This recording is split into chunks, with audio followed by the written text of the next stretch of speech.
Komisi Pemilihan Umum atau KPU Sulawesi Tenggara melakukan penandatanganan nota kesepahaman atau Memorandum of Understanding atau MOU dengan pemerintah Kelurahan Mendung Batu, Kecamatan Poasia, Kota Kendari, Jumat 8 Oktober 2021 di Aula Husni Kamil Malik, Kantor KPU Sulawesi Tenggara. MOU tersebut tentang pelaksanaan program desa atau kelurahan peduli pemilihan umum, pemilihan gubernur dan wakil gubernur, dan atau pemilihan wali kota dan wakil wali kota. Ketua KPU Sulawesi Tenggara, Dr. Laude Abdul Natsir SEMSI melalui siaran pers mengatakan pihaknya sangat mengapresiasi atas dukungan yang diberikan pemerintah Kecamatan Poasia dan Kelurahan Mendung Batu sebagai tempat diselenggarakannya program tersebut. Tempat diadakannya program kelurahan atau desa peduli pemilu dan pemilihan. Nah, kegiatan ini adalah kegiatan KPU ini, di mana yang menjadi pilot project itu adalah desa yang ditunjuk oleh KPU Provinsi. Jadi kegiatan ini baru berlangsung di 34 provinsi, dan untuk Sulawesi Tenggara menetapkan desa Mendung Batu, Kecamatan Poasia, Kota Kendari.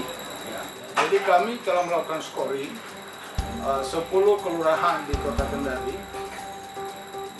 dan Mendung Batu menempati posisi yang terpilih karena dalam menentukan lokus itu, baik itu partisipasi di daerah yang partisipasinya rendah, yang pelanggarannya tinggi, karena kita tahu Mendung Batu ini adalah kelurahan pemekaran yang sebelumnya bergabung atau induknya itu adalah Rahandona.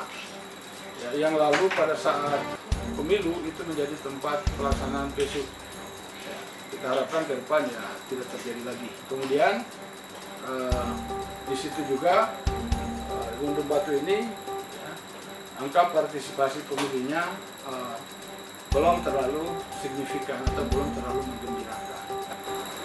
Nah, tadi di dalam penandatanganan MOU ya, beberapa poin yang kita sepakati bahwa pada prinsipnya KPU akan membentuk kader-kader DP3, Desa Peduli Pemilu atau Pemilihan, atau kalau di Kota Kendari KP3 ya, Kelurahan Peduli Pemilu atau Pemilihan.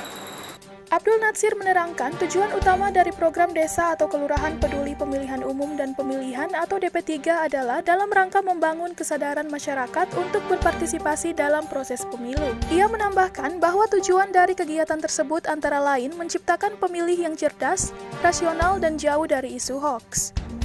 Kemudian yang menjadi tujuannya dari kegiatan ini adalah yang pertama, membangun kesadaran politik masyarakat menjadi pemilih yang mandiri dan rasional. Dan yang kedua, mengedukasi masyarakat dalam memfilter setiap informasi dalam pemilu atau pemilihan, sehingga masyarakat tidak mudah termakan isu ya, hoax terkait dengan kepemiluan. Kemudian yang ketiga, menghindarkan masyarakat pada praktek politik uang yang sering terjadi menjelang pemilu maupun pemilihan. Kemudian keempat, meningkatkan kuantitas dan kualitas partisipasi pemilih. Nah, menarik ini soal kuantitas dan kualitas partisipasi pemilih.